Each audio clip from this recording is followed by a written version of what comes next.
ادھر بخت نصر کو خواب آیا، اب صبح اٹھا تو خواب بھول گیا۔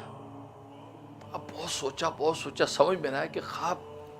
اس نے اپنے ارباب امور کو بلایا جو معبرین کاہن نجومی تھے، کہا میں نے ایک خواب دیکھا ہے۔ کیا خواب ہے وہ کہتے جی دیکھا آپ نے، ہمیں کیا پتا۔ کہا کہ نہیں، خواب بتاؤ، تعبیر بھی بتاؤ، ورنہ تمہارے سروں کو مینار بنا دو۔ اب بادشاہ ظالم لوگ تو ایسے ہی ہوتے ہیں، وہ پریشان ہو گئے، یہ اچھا بھائی خواب بھی بتاؤ تعبیر بھی بتاؤ۔ اب شہر کے اندر ہل چل بچ گئی کہ بھائی یہ تو عجیب بادشاہ نے خواب دیکھا ہے، خواب بھی بتاؤ تعبیر بھی بتاؤ۔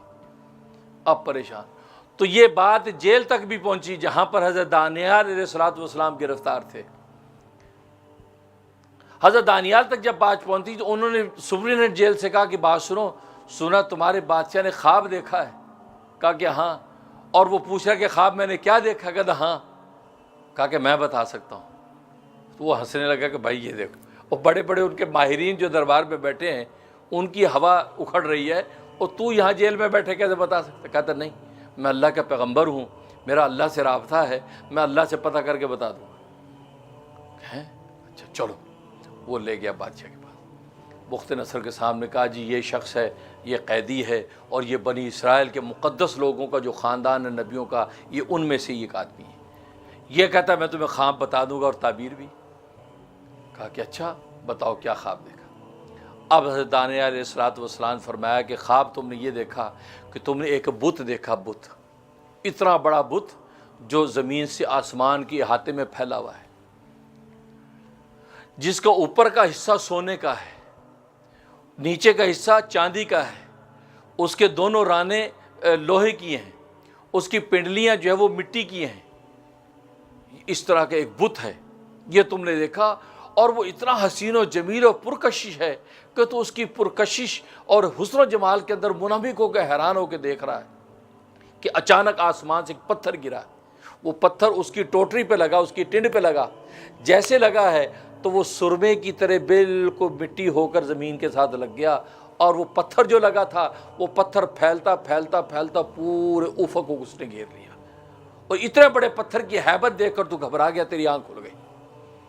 بادشاہ نے کہا بالکل یہی خواب دیکھا میں، یہ خواب دیکھا۔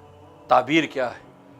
اللہ اکبر۔ حضرت دانیال علیہ الصلوۃ والسلام فرمایا کہ تو نے یہ بت دیکھا، یہ عصبیت کا بت ہے، یہ قومیت کا بت ہے، یہ اوپر سونے کا جو حصہ ہے یہ تیرا زمانہ ہے، کہ یعنی جو اعلیٰ ترین، جو اس وقت بڑی قوی اور بادشاہ کی نسلیں چلی آ رہی ہیں، اور اس سے نیچے تیری اولاد کا زمانہ ہے جو چاندی ہے، اس سے نیچے لوہا، وہ جو فارس کے جو لوگ ہیں ان کی حکومتیں ہیں، اس سے نیچے چلے جائیں یمن کی کمزور حکومتیں ہیں، تو گویا کہ یہ پوری یہ عصبیت کا وہ بت ہے، اور جو اس عصبیت کے تحت دنیا میں بادشاہوں کا نظام چل رہا ہے جو ظلم و ستم پر مبنی ہے، عدل کا نام نہیں۔ تو آسمان سے جو پتھر گرا ہے وہ پتھر یہ نبی آخر الزمان کا دین محمدی ہے۔ اللہ اکبر، اللہ اکبر، نعرہ رسالت محمد رسول اللہ، تاجدار ختم نبوت زندہ باد۔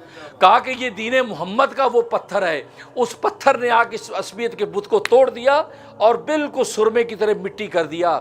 اس کے بعد وہ پتھر پھیلتا پھیلتا پورے عالم میں پھیل گیا۔ اس کا مطلب دین محمدی جب آئے گا وہ عصبیت اور قومیت کے بت کو توڑ کر پارا پارا کر دے گا، اور عدل و انصاف کا پرچم پورے عالم میں پھیلائے گا، اور دین محمدی پورے عالم میں راج کرے گا۔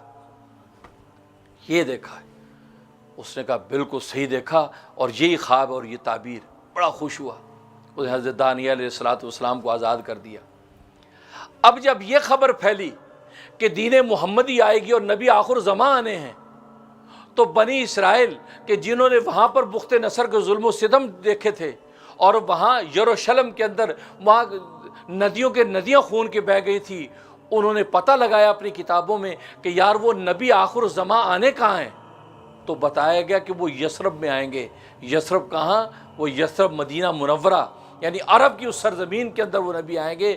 تو پھر وہاں سے دو قبیلے، بنی نذیر اور بنی قریظہ، یہودیوں کے دو قبیلے بنی اسرائیل کے، انہوں نے وہاں سے ہجرت کی اور آ کر یثرب کے اندر آباد ہو گئے۔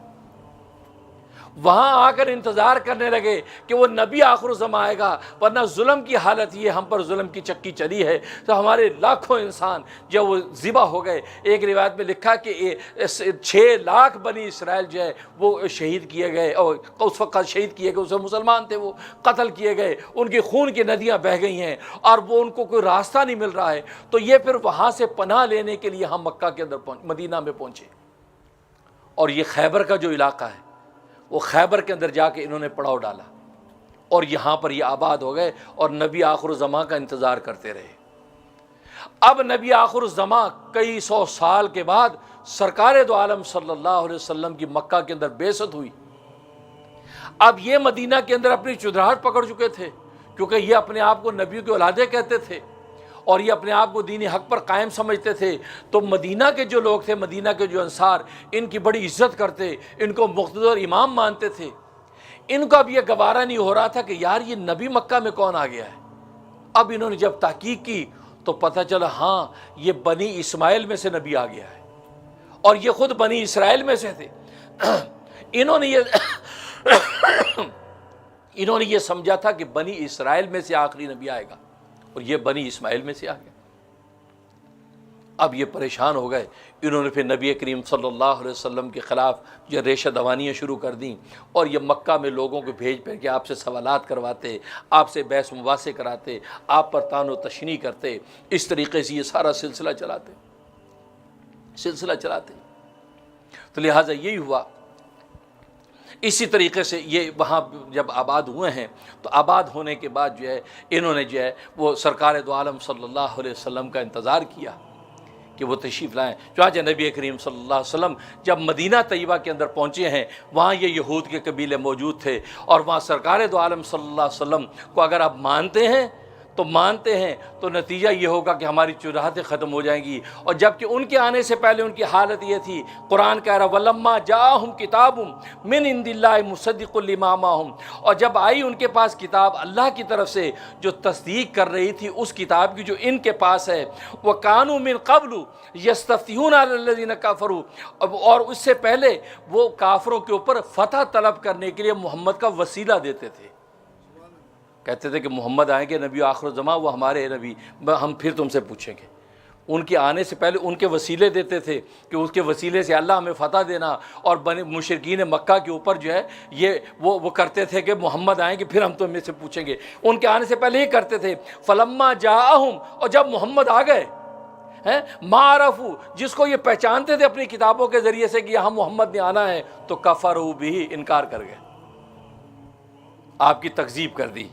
بس اللہ نے کہا فلعنۃ اللہ علی الکافرین، اللہ کی لعنت ہو ان کافروں کے اوپر کہ جس کے انتظار میں وہاں سے چلے اور یہاں برسا برس صدیاں گزاریں، اور وہ جب سچی بات آ گئی، سچا محمد آ گیا، تو لیکن حسد اور بغض کی وجہ سے اب محمد کے انکار کر دیا۔ ایسے کافروں پر اللہ کی لعنت ہو۔